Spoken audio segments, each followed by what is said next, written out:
Have you ever woken up before sunrise, sat in that beautiful silence, and felt the world slowly coming alive around you? In those precious moments when everything is still and peaceful, a question might whisper through your mind. How can I find real peace in this crazy, never-ending rush we call life? You know that feeling, right? When everything seems to be moving so fast and you're just trying to keep up, wondering if there's a way to feel calm in all this chaos. Well, here's something beautiful that Buddhism has been teaching us for thousands of years. Peace isn't something you need to chase out there in the world.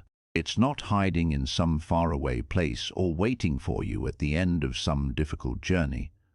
Peace is actually something that wakes up inside you, like a quiet sunrise in your own heart. And here's the thing that might surprise you.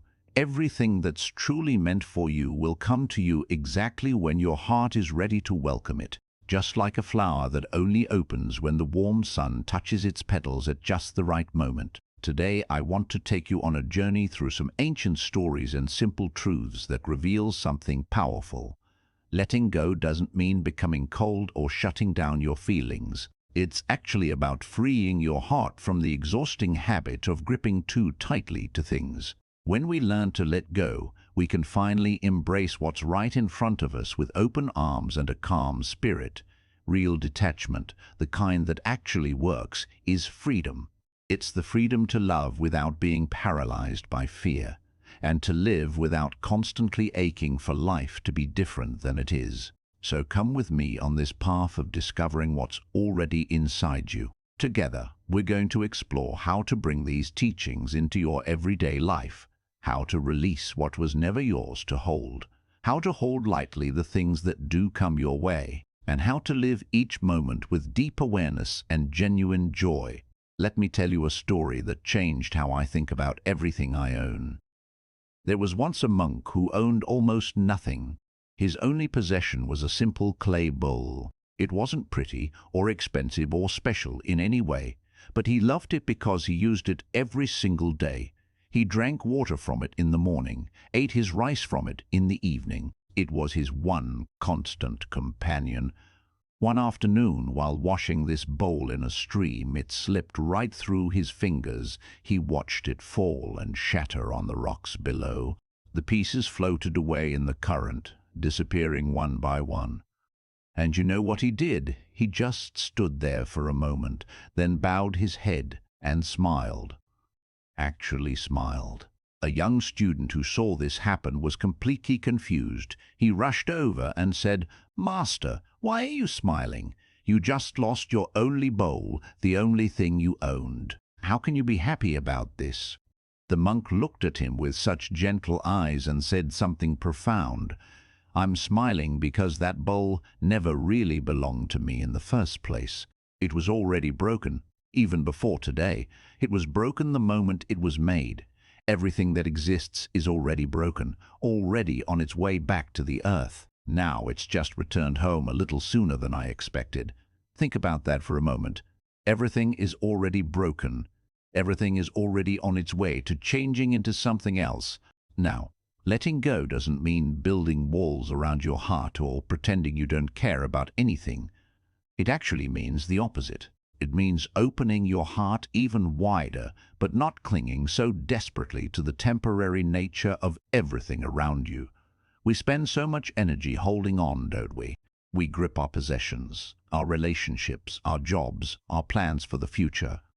We hold on to promises people made, dreams we had when we were younger, versions of ourselves that don't fit anymore. We grab onto relationships that are slowly suffocating us and careers that drain every bit of energy we have. And we do all this because we're terrified. We think if we let go, we'll have nothing left. We'll be empty. But here's the truth that Buddhism teaches. Holding on is actually what makes us empty. Clinging is what causes suffering. We want everything to stay the same forever, but nothing can stay the same. We want to freeze perfect moments, keep people from changing, stop time from moving forward. Trying to hold on to things that naturally change is like trying to capture wind in your closed fist. The tighter you squeeze, the more it escapes, and all you're left with is tired, cramped hands and frustration. Think about a tree in autumn. When its leaves turn gold and red and start falling to the ground, does the tree cry? Does it mourn each leaf? Does it try to glue them back on? No. The tree lets them go peacefully, trusting in something deeper. It knows that spring will come again. It has faith in the cycle. We can learn to be like that tree. When we let go, we make space for something new to grow inside us. And before we go any further, if you're finding value in this message, if something is resonating with you, do me a favor and hit that like button. It helps more people find these teachings. And subscribe so we can continue this journey together, because I share videos like this regularly to help you find more peace in your daily life. Now, think back on your own life for a moment. Remember a time when you lost something or someone. Maybe it was a relationship that ended, a job you didn't get, a friendship that faded away, a plan that completely fell apart. In that moment, the pain probably felt unbearable, right? Like you'd never recover. But as time passed, something shifted. You started to see that life had actually made room for something better, something wiser, something truer to who you really are. The thing is, when we're in the middle of loss, we're usually too scared and hurt to see the hidden gifts tucked inside that change. We can't see that the ending of one thing is making space for the beginning of something else. Detachment doesn't mean you stop loving people or stop caring about life. It means you love freely instead of fearfully. You take deep, grateful sips from each day that's given to you, but you don't grip so tightly that when things naturally change, your heart shatters into pieces along with them. This is the first key to inner peace, learning the art of letting go. Only when we stop fighting against the fact that everything changes can we start to truly receive what life is trying to give us. Our hearts become open. Our souls become free. Now let me share another story with you. There was a young spiritual seeker who spent years meditating alone in a forest, hoping desperately to become enlightened. But every single morning when he opened his eyes, the same worries were waiting for him, the same fears, the same doubts, the same frustrations. One day, completely exhausted and angry, he sat down in front of his teacher and said, "Master, no matter how hard I try, life refuses to bend to my will. My thoughts keep coming back. My pain keeps returning. I feel completely defeated." The master didn't say anything at first. He just looked at the young man with kind, understanding eyes. Then he asked a simple question. "When you see a river flowing, do you try to push it backwards?" The student looked confused. The master continued, "You suffer because you're constantly fighting against what is. Life isn't here to please your mind or match your expectations. It's here to open your heart." Acceptance. This is what he was teaching. And acceptance is not about giving up on your dreams or resigning yourself to pain. It's about seeing life clearly, without the fog of your expectations and fears clouding everything. It's about walking through each moment with your eyes wide open, without constantly painting everything with stories about how it should be different. Why is acceptance so difficult for us? Because our minds love to cling to illusions. We believe that if we just push harder, fight longer, control more, everything will eventually line up with our plans. But life is like the ocean. No wave obeys your commands, yet each wave can carry you somewhere meaningful if you allow it, if you work with it instead of against it. Imagine you're standing in the ocean and a huge wave is coming toward you.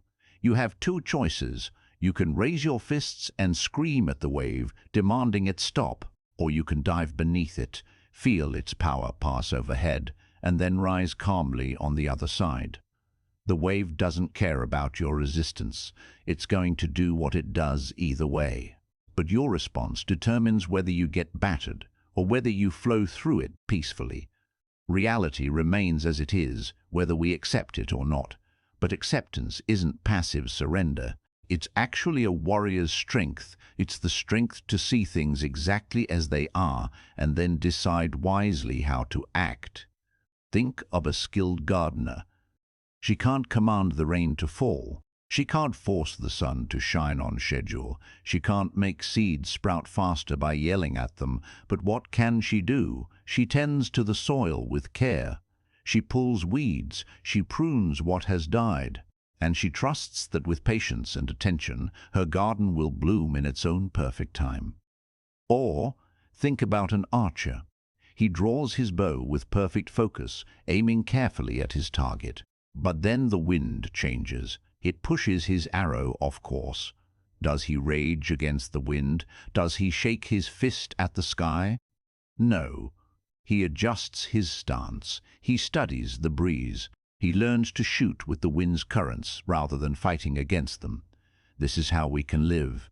So many forces in life are beyond our control.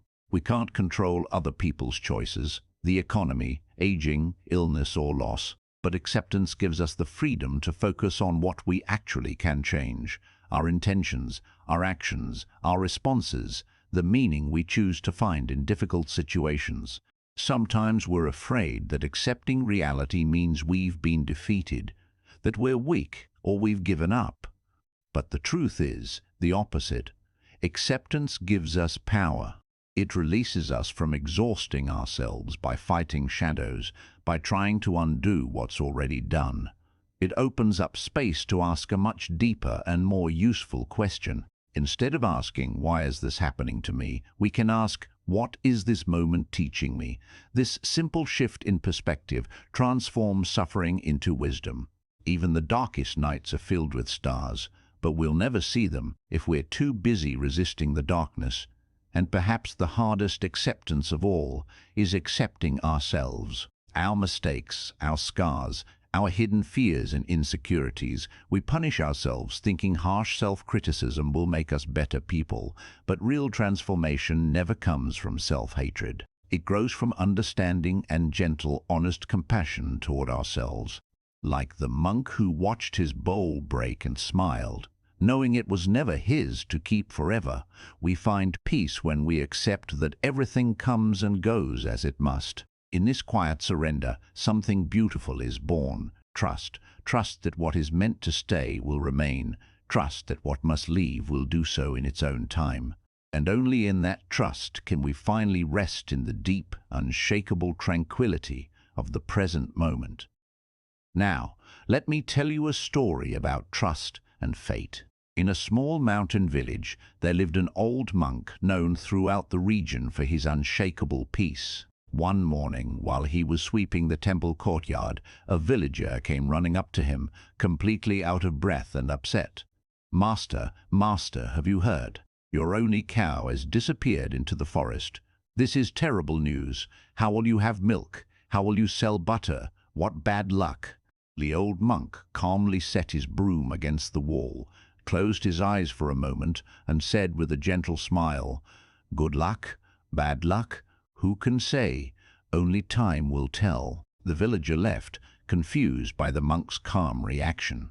A few days later, the cow returned, and following behind her was a magnificent wild bull. The villagers came rushing to the monk again, this time with excitement.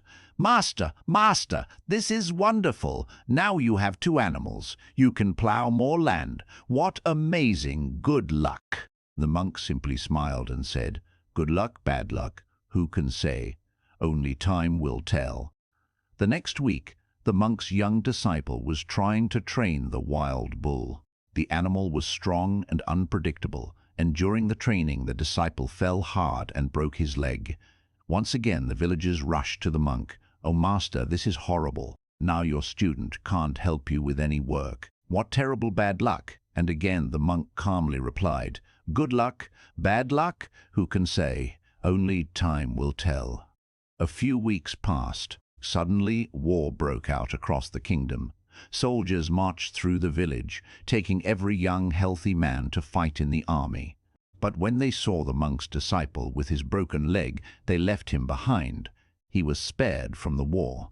The villagers gathered around the old monk, their sons gone to war, and they whispered in amazement, "Master, you were right. Your disciple was saved. What incredible good luck you have." And the monk, with eyes as calm as a still pond, simply said, "Good luck, bad luck, Who can say? Only time will tell. What's the lesson here? Life is woven in ways far beyond what our limited perspective can understand. What looks like a disaster today might turn out to be a hidden blessing tomorrow. What feels like the best thing that ever happened might lead to challenges we never expected. Think about your own life. Maybe you didn't get into the school you desperately wanted, but then you ended up somewhere else that completely changed your path for the better. Maybe a relationship ended and broke your heart, but that ending created space for you to discover who you really are, or for someone better suited to you to enter your life later. Maybe you lost a job that you thought defined you, only to discover your true calling was something completely different. Buddhism reminds us that nothing leaves our lives without a reason. What's going away has completed its cycle. What's coming has found a heart ready to receive it. But to see this, we need to develop patience and trust, like the moon that waits peacefully each month to become full again, without worry, without rushing. There's another story I want to share about trust and patience. A young boy once found a butterfly struggling to emerge from its cocoon. Watching it fight and strain, he felt sorry for it.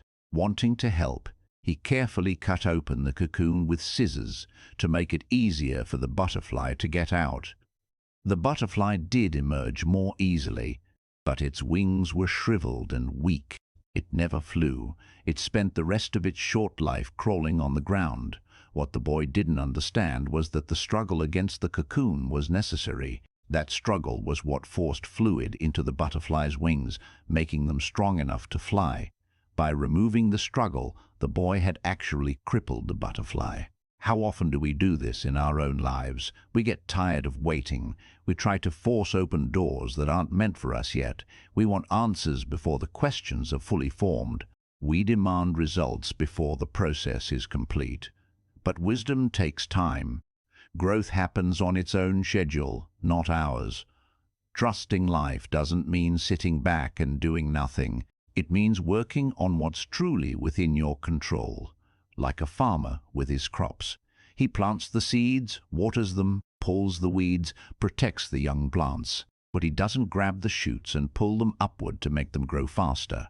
He understands that each seed unfolds in its own perfect timing. Buddhism encourages us to be observers of life rather than opponents fighting against it. When we stop resisting everything that happens and instead soften our hearts and ask, what is this here to teach me, something shifts. The lesson might not be obvious right away, but as time passes, its purpose often becomes crystal clear. As we embrace life's natural uncertainty and impermanence, we start to breathe more easily. The grip of fear and anxiety loosens. We begin to trust that what's meant for us will find us, and what's not meant for us will simply fall away, like autumn leaves returning to the earth. Now, along this winding path of trust and acceptance, there's a sacred practice that can anchor us when life feels like a storm: meditation. In a quiet forest monastery, a young monk once sat before his teacher with tears filling his eyes. "Master," he whispered, "my mind is like a restless ocean. I try so hard to find peace, but the harder I try, the stronger the waves become. I don't know what to do." The master smiled gently. He placed a bowl of water mixed with soil in front of the student. Then he stirred it vigorously with a stick until the water became completely cloudy and murky. "Look at this water," the master said. "When it's agitated like this, can you see your reflection clearly?" "No, master," the young monk replied. "I can't see anything." The teacher set the bowl down carefully and said, "Now, just wait. Don't do anything. Just watch." Slowly, gradually, the soil began to settle. It sank to the bottom and the water became clear and still. The monk could suddenly see his reflection perfectly. The master spoke softly, "This is your mind. Peace isn't created by force or by fighting with your thoughts. It appears naturally when you stop stirring things up and allow the storm to settle on its own." Meditation in Buddhism isn't about silencing your mind or escaping from the world. It's about learning to sit with yourself without judgment. It's about observing each thought as it rises, like watching leaves float down a river, carried away by the current without you needing to grab them or push them away. In our modern lives, we're surrounded by constant noise. Phone notifications, emails, deadlines, traffic, social media, news, other people's expectations, our own inner critics. Our minds are rarely at rest. Meditation is like stepping out of a crowded, noisy marketplace and walking into a silent forest where for the first time in a long time you can actually hear the whispers of your own soul. And here's something interesting. Beyond its spiritual roots, science has confirmed meditation's powerful effects on our bodies and minds. It lowers stress hormones, calms your heart rate, sharpens your focus, builds emotional resilience, and even strengthens your immune system.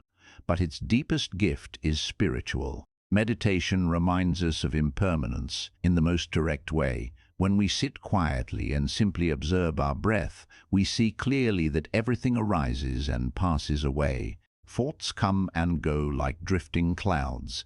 Emotions appear like morning mist and dissolve under the sun. Pain, worry, and sorrow are no different. Nothing stays forever. In this simple truth lies profound freedom. Many people tell me, I can't meditate. My mind never stops thinking. There are too many thoughts. But meditation isn't about emptying your mind completely. That's a common misunderstanding. Meditation is about realizing that you are the sky, and your thoughts are only clouds drifting by. The sky remains vast and untouched, no matter how many clouds pass through it. You are that sky. Let me share some simple practices you can start with today. First, breath meditation. Find a quiet space where you won't be disturbed. Sit comfortably, close your eyes, and just feel the coolness of each inhale as air enters your nostrils and the warmth of each exhale as it leaves. Don't try to control your breath or make it deeper or slower. Simply observe it like a silent guardian watching the ocean tides come and go. Second, gratitude meditation. Each morning when you wake up, or each night before sleep, bring to mind 3 simple things you're genuinely grateful for. Maybe it's the taste of fresh, clean water. Maybe it's a loved one's smile. Maybe it's the softness of your pillow or the fact that you woke up today. Gratitude shifts your heart from focusing on what's missing to appreciating what's already here. It realigns you from scarcity to abundance. Third, letting go meditation. Visualize whatever is burdening you right now as a heavy stone held tightly in your hand. With each exhale, imagine your fingers slowly loosening their grip. See the stone gently falling into a clear river that carries it far, far away. Feel your hand becoming lighter and freer with each breath. As you practice regularly, even just 10 minutes a day, you'll start to notice gentle changes. Your reactions soften.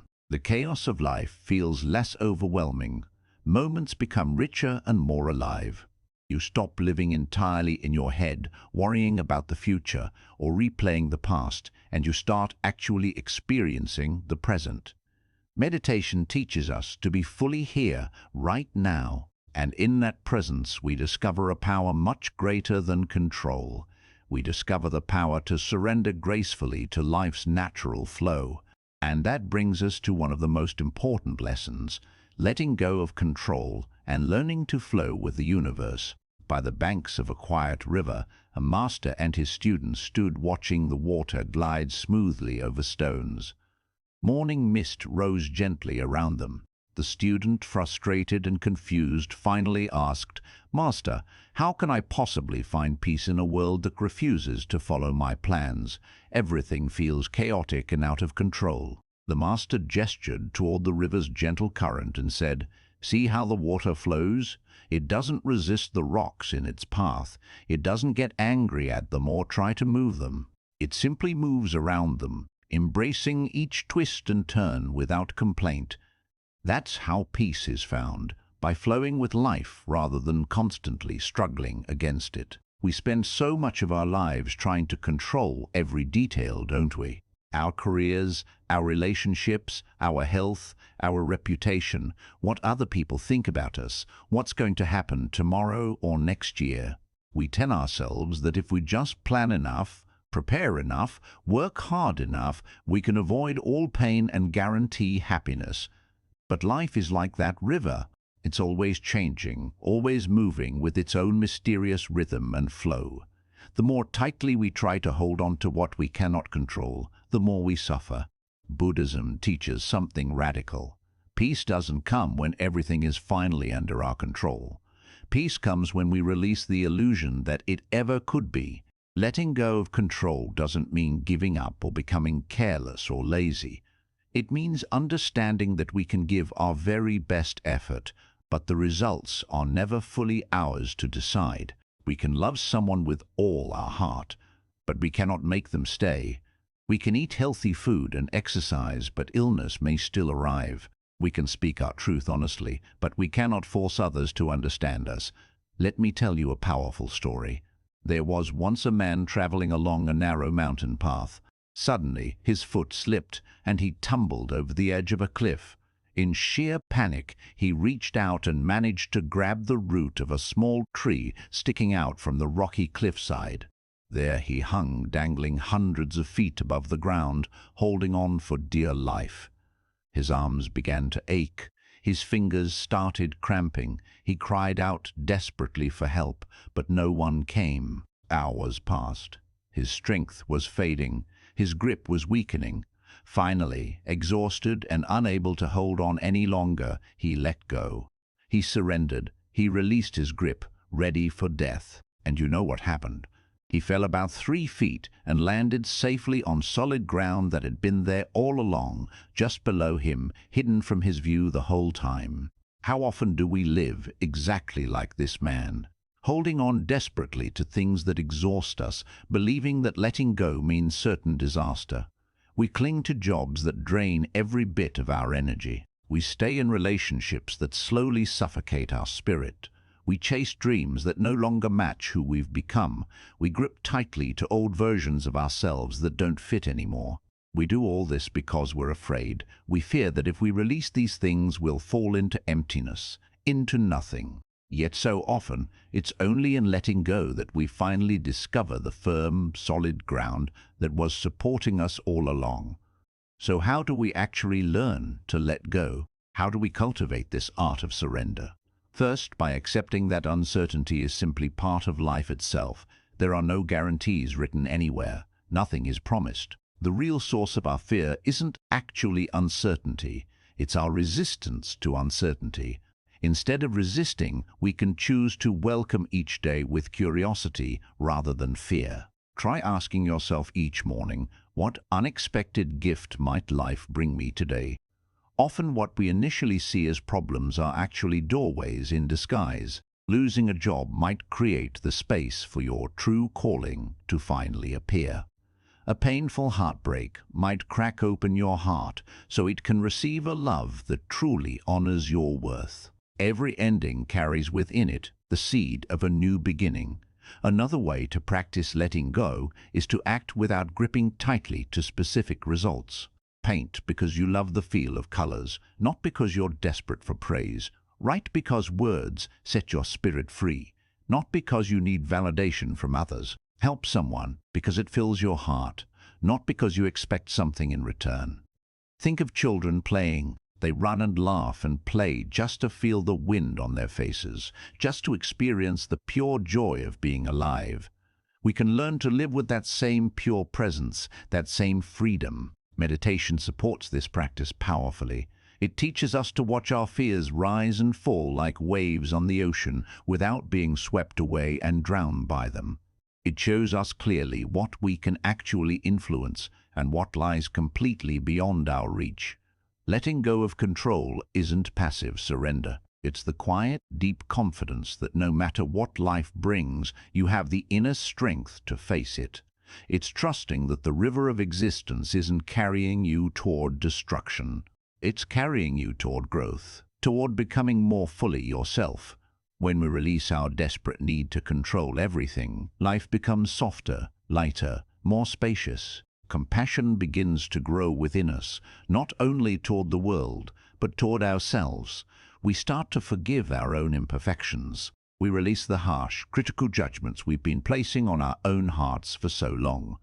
Because in the end, letting go isn't only about releasing the external world. It's about releasing the internal prison of fear so we can finally flow freely with the gentle, ever-moving current of life. And that brings us to one of the most transformative forces, compassion. One quiet morning, a weary traveler sat by the temple gates, tears streaming down his face onto the dusty ground. A monk walking past paused and gently asked, "My friend, why are you crying?" The man looked up, his voice breaking. "I'm not worthy. I've hurt the people I love with my anger and my selfishness. I cannot forgive myself. My mistakes feel like heavy stones crushing my chest." The monk sat down beside him and asked quietly, "Tell me, if a bird punished itself for falling by breaking its own wings, how would it ever learn to fly again?" The man looked confused. The monk continued, "Guilt is the stone that pulls us down into darkness. Compassion is the gentle breeze that lifts us back toward light." Buddhism teaches that compassion is one of the most powerful forces in existence. Yet we often forget something crucial. It must begin within ourselves. We find it easy to speak kindly to friends, to forgive their small mistakes, to comfort them when they're hurting. But when it comes to ourselves, we become the harshest judges. We replay our past mistakes endlessly in our minds. We point out every flaw. We whisper terrible things to our own hearts, things we would never say to another person. Does this cruelty actually help us grow? Does beating yourself up make you a better person? A tree cannot grow healthy and strong when its roots are constantly being cut. It grows when its roots are nourished with patience, mortar, and sunlight. There's a beautiful Buddhist practice called metta, or loving kindness meditation. It begins simply by sending kind wishes to yourself. May I be safe. May I be healthy. May I live with ease. At first, these words might feel strange or uncomfortable, especially if you're carrying old guilt or shame. But with time and repetition, they begin to reach the hidden wounds within you. They start to heal places you didn't even know were bleeding. As this inner compassion grows stronger, something beautiful happens. You begin to share it naturally with others. You start to realize that every single person you meet is fighting quiet battles you know nothing about. Everyone is carrying invisible burdens. Compassion then becomes a gentle understanding that no one is perfect, but everyone deserves love and kindness, including you. There's an old story about a man who walked around with a heavy sack on his back. Inside were rocks. Each rock represented a grudge he held against someone who had hurt him. With every step, his shoulders ached more. His knees grew weaker under the weight. Yet he refused to let go. A monk passing by noticed him struggling and asked, "Friend, why do you carry something that only brings you pain?"